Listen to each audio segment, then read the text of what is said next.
Dahil Holy Week nga, gagawa tayo ng ginataang bilo-bilo. Dito, paghahaluin ko lang yung glutinous rice at saka tubig para makagawa tayo ng galapong. Pag ganyan na yung consistency guys, pwede nyo na yung bilugin sa laki na gusto nyo. Tapos kung gusto nyo maglagay ng flavoring, ako, hinati ko yan guys, nilagyan ko ng ube flavor yung kalahati.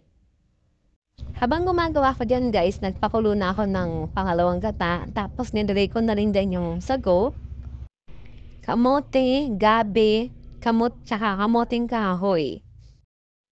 Haluin lang natin guys, tapos pakuluin natin, tapos lagay na rin natin yung ating mga galapong. Pag nalagay na natin lahat yung mga galapong natin guys, pwede na natin ilagay yung ating mga saling na saba. Pag nalagay na natin yung saging saba, haluin na natin, pakuluin, tapos sunod natin yung kakanggata. And then maglagay tayo ng asukal.